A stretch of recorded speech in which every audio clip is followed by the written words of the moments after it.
Thin Mint cookies are loved by many. It's a combination of chocolate and peppermint. And I finally found a recipe for keto Thin Mint cookies that is delicious. These are chewy, it's the perfect amount of chocolate and mint, and they're very low carb.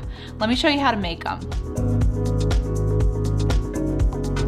Now, these low-carb Thin Mint cookies would not be possible without my friend Danette May and her product, Cacao Bliss. And this is what I'm going to be using today for some of the chocolate flavoring. So in place of cocoa powder, I'm using Cacao Bliss. And I want to thank these folks for sponsoring this video. This recipe would not be possible without their Superfoods cacao powder. I love this stuff. There's so many great ingredients in it, plus it's low carb. It has the raw cacao in it, turmeric, MCT oils, cinnamon, lucuma. It's filled with tons of different superfoods, so it's a lot better than just using a regular cocoa powder.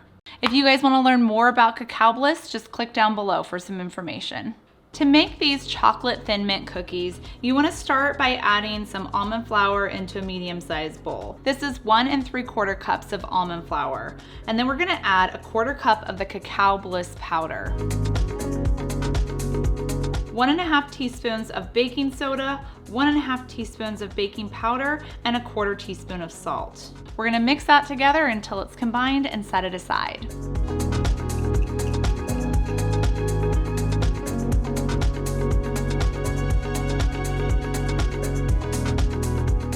Next, I've melted down around 5 ounces of dark chocolate. This is sugar-free chocolate. It is 70% chocolate. I'll have linked down below on what chocolate I prefer to use and just some different kinds that you guys can try. So I've melted this chocolate down. You can use a double boiler method or you can melt it in the microwave. And then I'm gonna add 1/3 cup of coconut oil to this.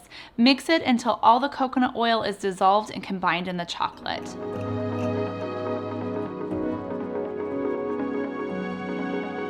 Let me give you a pro tip. The first time I made these, I forgot to add the coconut oil and they actually still turned out delicious.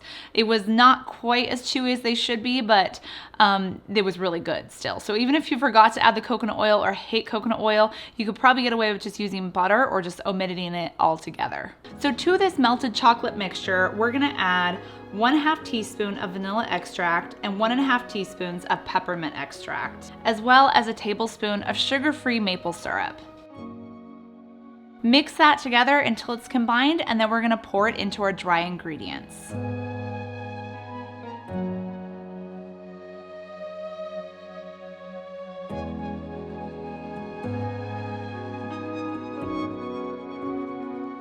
Next, we're gonna add in 2 eggs and then beat that together until it's fully combined.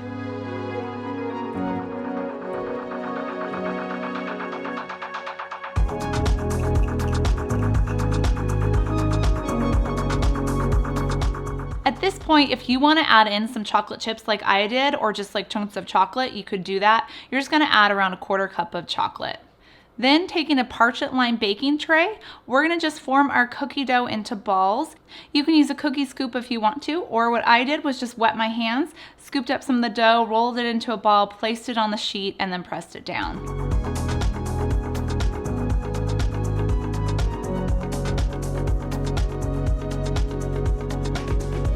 We're gonna bake this in a 350-degree oven for 10 minutes.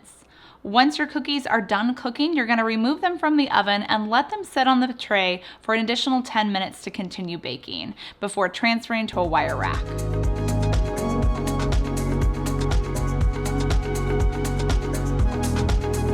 Like I said, these cookies are phenomenal. They're soft and chewy, perfect amount of chocolate to peppermint ratio. Plus, I love the fact that they contain superfoods in them to help keep us full, help keep us energized and focused. Once again, thank you, Cacao Bliss, for sponsoring this video. Make sure you click down below to check out their product. And if you guys want to check out Danette May's channel, it's right up here for you.